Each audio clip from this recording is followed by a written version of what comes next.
যে বর্ণগুলো দেখছেন এখানে প্রত্যেকটি বর্ণই লিখনে ত্রুটিপূর্ণ। বর্ণগুলো বলার ক্ষেত্রেও ত্রুটি থেকে যায়, আমরা সেগুলোই দেখব একে একে।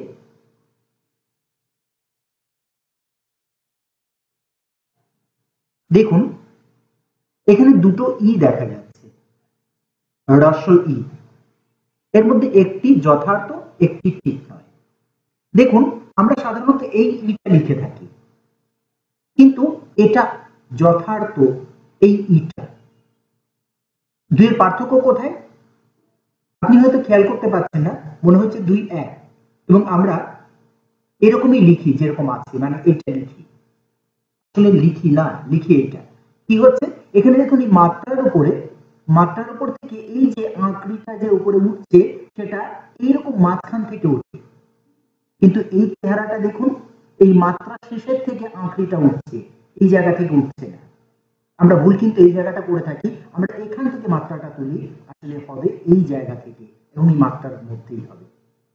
একইভাবে এই বর্ণটি দেখুন, এটি আমাদের লিখিত বর্ণ, আমরা এরকমই লিখি, এই মাঝখান থেকে বা একটু সাইড থেকে এরকম ভাবে তুলে দিই, কিন্তু এটা তা নয়, এটা কিন্তু এই যে মাত্রা শেষের থেকে উঠে আসছে। এই কারণেই এই দুটি বর্ণ ভুল। একই কারণে এই হ্রস্ব উ এটারও ভুল, দেখুন এটাও মাঝখান থেকে আমরা তুলে দিই, কিন্তু প্রকৃত যেটা যথার্থ লিখন সেখানে কিন্তু মাত্রা শেষের থেকে। দীর্ঘ উ এর ক্ষেত্রেও একই, এটা মাঝখান থেকে তুলে দিই, আর এখানে কিন্তু মাঝখান থেকে নয়, শেষের থেকে তোলা। আর একটু খেয়াল করা, আমরা এখানে জুড়ে দিয়েছি, এই যে মাত্রার সঙ্গে এটাকে জুড়ে দিয়েছি, জুড়ে দিয়ে থাকি, কিন্তু মাত্রা থেকে এটা জোড়া হবে না, এই ফাঁকটা থাকবে। এবার দেখুন রি বর্ণ, এই বর্ণটি এখানে আমরা হয়তো কেউ কেউ এরকম লিখে থাকি। প্রথম কথা মনে রাখতে হবে রি বর্ণে যে মাত্রা, এখানে যে অর্ধমাত্রা, এখানে অর্ধমাত্রা, এই অর্ধমাত্রা হবে না, এইরকম মাত্রাহীন হবে, এই যে মাত্রা নেই, এই মাত্রাহীন রি হবে। আর এখানে দেখুন আমরা এই একটা ঘুরিয়ে থাকি, এই পর্যন্ত ঘোরাই, কিন্তু এটা নয়, এটা দুরকম এরকম ঘুরছে, এই ঘোড়াটা এরকম, আমরা এখানে একটা ধয়ের মতো ঘুরিয়ে দিই, এটা ত্রুটিপূর্ণ। মনে রাখবেন রি বর্ণ এটা বর্ণ পরিচয় থেকে নেওয়া মাত্রাহীন। এখন কোন কোন বইয়ে দেখা যায় রি বর্ণে অর্ধমাত্রা আছে, কিন্তু রি বর্ণ মাত্রাহীন হবে। এটাই বিদ্যাসাগরের যে বর্ণ পরিচয়, সেই বর্ণ পরিচয় গ্রন্থে তাই আছে মাত্রাহীন রি। পরবর্তীকালে কোনো ত্রুটির কারণে রি মাত্রাযুক্ত হয়েছে। এমনকি আমাদের প্রথম যে বর্ণ হ্যান্ডহেডে ব্যাকরণে আছে সেই বর্ণেও রি কিন্তু মাত্রাহীন, রি বর্ণটি মাত্রাহীন। পরবর্তীকালে কোনো ত্রুটির কারণে রি বর্ণে অর্ধমাত্রা এসেছে, কিন্তু রি বর্ণ মাত্রাহীনই আমরা লিখব। ত দেখুন একইভাবে ত্রুটিপূর্ণ, আমরা এই মাঝখান থেকে তুলি, কিন্তু টটা মাঝখান থেকে নয়, একটু সরে, মানে মাত্রা শেষের থেকে। এবারে ধ বর্ণটি দেখুন, ধ বর্ণ আমরা পূর্ণ মাত্রা দিয়ে বসে থাকি কখনো কখনো, যদি পূর্ণ মাত্রা দিই তবে ত্রুটিপূর্ণ, ভুল। ধ অর্ধমাত্রা, এখানে এরকম ভাবে উঠে যাচ্ছে, এই ওপরে উঠবে না, এর মাঝখানেই ধটা কিন্তু থাকবে, আমরা যে ওপরে ওপরে তুলে দিয়েছি মাত্রার উপরে উঠে গেছে, তা উঠবে না, মাত্রাহীন হচ্ছে, কিন্তু এই যে মাত্রার যে লেভেল, সেই লেভেলকে কিন্তু এই আঁকড়িটা উপরে উঠছে না, এটা যথার্থ ধ। আর আমরা এরকম ত্রুটিপূর্ণ ধ লিখে থাকি বা লেখা শেখানো হয়। দেখুন এখানে যে দুটো র দেখছেন, এর মধ্যে এটা যথার্থ র সঠিক, কিন্তু এই রটা ত্রুটিপূর্ণ, এই রটাকে বলি আমরা বয়ের শূন্য র। এই রটা যথার্থ যে র, তার তলায় খেয়াল করুন এই বর্ণটাকে বলা উচিত বয়ে বিন্দু র, কারণ দেখুন তলায় এই যে এখানে এটাই শূন্য নেই, আছে বিন্দু।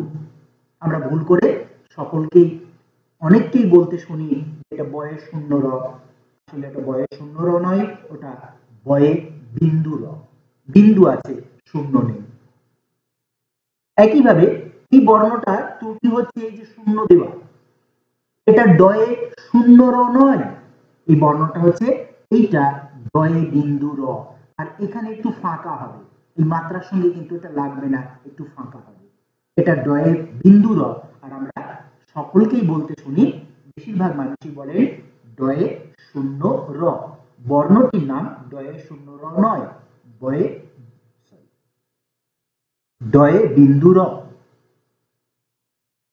একই কথা, এই বর্ণটি কিন্তু ঢয়ের শূন্য র আমরা বলি, তাহলে এরকম একটা শূন্য দিয়ে দিই, কিন্তু এটা তা নয়, এটা ঢয়ে বিন্দু র। দেখুন একটা বিন্দু আছে। এটা এই বর্ণটা অন্তঃস্থ অ, বর্ণটার নাম হচ্ছে অন্তঃস্থ অ। এই বর্ণটার তলায় আমরা শূন্য দিয়ে লিখি, কিন্তু বর্ণের তলায় শূন্য নেই। পাশের এই চেহারাটা দেখুন, এটা ছাপার বর্ণ, এখানে কিন্তু বিন্দু আছে, হলো? তাই এই বর্ণটা বিন্দু দিয়ে আমরা লিখবো, এরকম শূন্য দিয়ে লিখবো না। এই যে বর্ণ, এই বর্ণটিকে আমরা বলি চন্দ্রবিন্দু। আবার কেউ কেউ বলেন চন্দ্রবিন্দু চাঁদ। আসলে এই বলাটা, প্রথম বলাটা ঠিক আছে, কিন্তু দ্বিতীয় বলাটা অর্থাৎ চন্দ্রবিন্দু চাঁদ, এই বলাটা সঠিক নয়। কারণ চন্দ্র তো এইটা, আর তার মাঝখানে একটা বিন্দু, তাই শুধু নাম হওয়া উচিত চন্দ্র বিন্দু, চন্দ্রবিন্দু চাঁদ নয়। এটা দেখুন কি লেখা আছে, আমরা কি লিখি কখনো কখনো, এই যে চাঁদ লিখি আর তার মাঝখানে একটা শূন্য দিয়ে থাকি, এই বর্ণটায় শূন্য নেই, এটা আছে বিন্দু। তাই বর্ণটা এটা যথার্থ, বর্ণটার নাম হচ্ছে চন্দ্রবিন্দু। একটি প্রসঙ্গ মনে রাখতে হবে, চন্দ্রবিন্দু এই বর্ণটি কখনো ব্যঞ্জন বর্ণের মাথায় বসে না, বর্ণটি সর্বদা স্বরবর্ণের মাথায় বসে। এবারে দেখুন মই গ, এই বর্ণটা যুক্ত ব্যঞ্জন, এটা মই গ, এই মই গটা যথার্থ।